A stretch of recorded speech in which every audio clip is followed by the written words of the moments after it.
Hello, NASCAR fans. Welcome to another edition of NASCAR Chat with Lexie, Kells, and Dave. Unfortunately, Kells couldn't join us, but we do have Lexie with us again. She was at the race this weekend, which we can't wait to talk about that experience.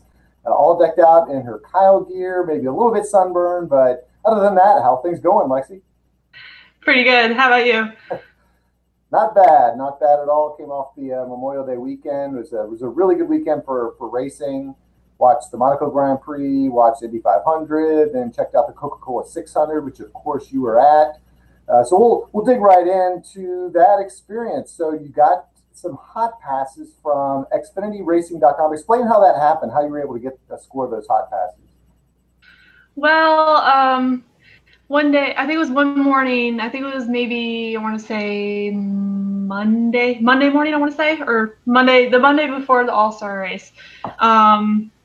Xfinity Racing DM'd me on Twitter and was like, well, I figured you might be interested in 2 hot passes if you were going to the Coke 600. And I was like, absolutely. Like, who wouldn't be interested in hot passes? But, yeah, so it was very cool because I've never been down on the track during driver intros or anything like that. But it was very cool. I got to be up close and personal with all the drivers, got a couple good shots during driver intros, and got to see Jack Roush, got to see Michael Waltrip, Austin Dillon. Yeah, I even saw Coach Gibbs. He was roaming around on the grass, so it was very cool. It sounded like a great experience because you were talking about it because you never had the chance before, and it actually, I mean, this is just a warning. You don't know on Twitter whether these things are fake or not. If they start asking you for credit card numbers or personal information, you got to be careful. But you were able to verify that it was obviously true. Obviously, they came through with the tickets. So what time did you guys get to the racetrack? What time were you able to kind of go in and start checking things out? Me and my dad got up to the track around 11 o'clock Sunday morning, and we tailgated for about, I want to say, maybe 2.5, almost 3 hours. We couldn't get our credentials until 2 o'clock, so we just stayed in the parking lot till 2 o'clock, and then we walked over because the credential hauler was right across from where we parked, so we just stopped and grabbed those on the way.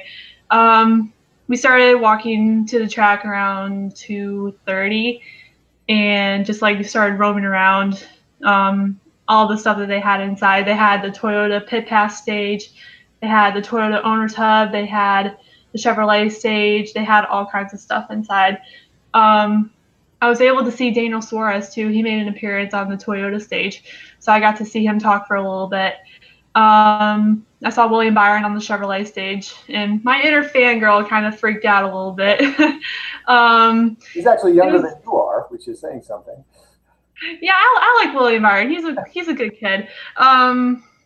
Yeah, basically it was just like we were just hanging out. We walked in and got our tickets first, and then we had scanners so we could listen to the radio and stuff.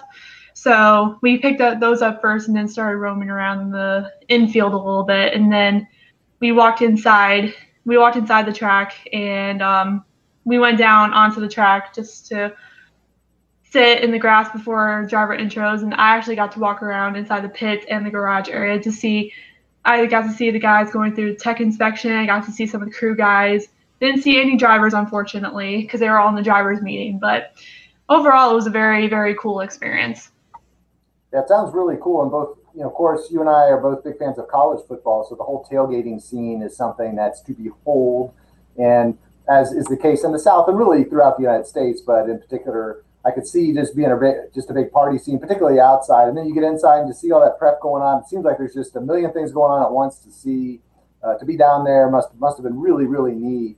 So at what point did that part of it end, and then you head back to your seats? Did you stay down there for the start of the race, or did you head back to your seats? I actually headed back to my seat right after driver intros ended because me and my dad were already so exhausted from walking around for a couple hours. So we were just like, yeah, we'll just go ahead and sit down and just stay in our seats during the race. But next time I'm just going to do with the hot passes because I got offered the hot passes after I bought my tickets. So it was kind of a bummer with that thing in mind. But overall, it was a very, very fun day. I had a blast. But it's awesome that they hook up fans like that you're able to get down there for free, really get the full experience because obviously a big fan like yourself, you look forward to this race every year. So let's talk about the race a little bit. Of course, Kyle Busch. We've heard of him before. He was on the pole. Then you had it was Logano was second, and then of course Denny Hamlin, one of your other favorite drivers, was third. And pretty much immediately, Kyle Busch was pressing the pace and able to pretty much lead almost all the laps. I mean, not quite all the laps because of some pit strategy, but never seemed in peril. So what were your thoughts as the race started to unfold and you could see Kyle was going to run really, really well? I think it was around maybe the fifth lap that I noticed that he was getting some ground onto Logano. I just thought he was untouchable the whole night. He did an amazing job. Never seen him run that well at Charlotte, so it was very, very shocking. And Denny's hasn't run that well at Charlotte in a while either, so it was very awesome for me to see both of my drivers do well. Yeah, obviously Kyle made history on Sunday night, being the first ever driver to win at every single track on the circuit, which is I was so proud to witness that. I'd be lying if I said I didn't cry. Well, and we'd be lying if we said we were not surprised by that, but that's okay. No, it was really, really great to see him win. Of course, he wanted it really badly because you can set all the records, you can win cups, you can win any race, but when you're only lacking one or two tracks, you only really get that shot once or twice a year, and you never really know how, given next year, how your car is going to be that week, how the team's going to be performing. So things were really lined up well. Of course, Harvick wrecked out early.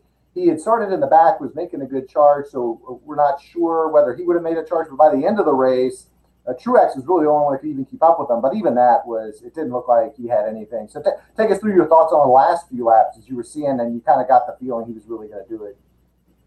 I think around when it was about 50 laps to go, I was biting my nails. Thinking about every single bad thing that could go wrong. I was thinking about that the entire fourth stage, but once it got towards 10 to go, that lead was getting bigger and bigger. I knew that it was going to happen. But then when he got through turn 3, I heard on his scanner that he was letting out a big woo on the scanner. So I was like, yeah, this is going to be amazing. And then he crossed the finish line. I was bawling. I was a blubbering mess. And you said your dad was almost more happy than you were about this? I feel like I was happier than he was. Okay. I warned him in advance. I was like, I'm probably going to cry. I'm just warning you in advance. And he was like, okay, it's okay. And he started patting me on the shoulder. He was like, you did it. Right. Well, that's a great moment. So how much of the post-race celebration did you get to see? Were you able to go back down to the pits and watch some of that celebration? Or I saw some pictures from your seats of the spin out and all that. How did the post-race go for you? We actually stayed in the stands for a little bit. We stayed to watch him get presented with the trophy, and we waited till everybody cleared out because it would be easier to just get out and go back out to the parking lot easier that way. I couldn't go back. I didn't want to go back down into the pits because it was already about 11:30 when we actually got out of our seats. So, and my dad was already exhausted. So I was just like, yeah, we'll just go into the parking lot and go home. That's about like my experience leaving a college football game. Is we usually sit in the stands because we can't get out because of the people walking out. We listen to the band play the post game, and then we're like, all right, it's pretty much time to go. You'd had your full day. Well, that was really great to see, and it was fun to see you report Vive and see all the pictures that you posted. And so check out her Twitter, which is on the video beneath. There's some good pictures there. So let's transition. So we have the Pocono 400 this week. So it's only 2/3 even as long as the Coca-Cola 600. And it's still early in the week. We're doing this show on Tuesday, so we haven't even had post-race inspection penalties, if there are any, from last week. Kind of a little bit early to get a feel, but which drivers have had success on this track before that you've seen that you might look out for this week, in addition to the ones that we've seen do well? I feel like maybe it's honestly, I feel like I'm not being biased or anything, but I feel like Denny's had a pretty good success here. He hasn't really had too good of runs ever since they repaved it, but he's done good. He swept the Pocono races back when he was a rookie in 2006, so he's had some success there. Can't count out last year's winner, Ryan Blaney. That's where he got his first ever win, so I think he'll probably be a contender too. He has a vengeance from his little mishap on Sunday night, so hopefully he'll be able to go back to back this year. Yeah, it'd be interesting. And speaking of Denny, you got to meet Denny. Taking you back to earlier in the week, you got to meet him at a meet and greet. So, I mean, as if you didn't have a good enough week seeing Kyle win, you got to meet Denny. And just real quick, you got to meet him? He seemed real chill. What was that experience like, finally getting to meet him face to face? It was so awesome. He is one of the coolest guys I've ever met. Like, oh my gosh, I was not expecting him to be able to sign everything that I had. Like, he signed my shirt and he signed my this hat, my Daytona 500 hat. Yeah. So I felt like that was very cool. And I was like, "Can I get a picture too?" He's like, "Yeah, sure." So we just posed for a picture, and then he was very chill and laid back, and that's probably one of the best things I love about him. So very, very cool. Yeah, it's great, and we talked about this. We talked about it a lot on Twitter, but just how the drivers can be with the fans, how you can just really build a fan base by just being nice, being open. You can't expect drivers to always be friendly with the fans. They've got a job to do. They got to prepare and things like that. But it's great to hear stories like that where they really do interact with the fans. So took a jump back there. So back to Pocono.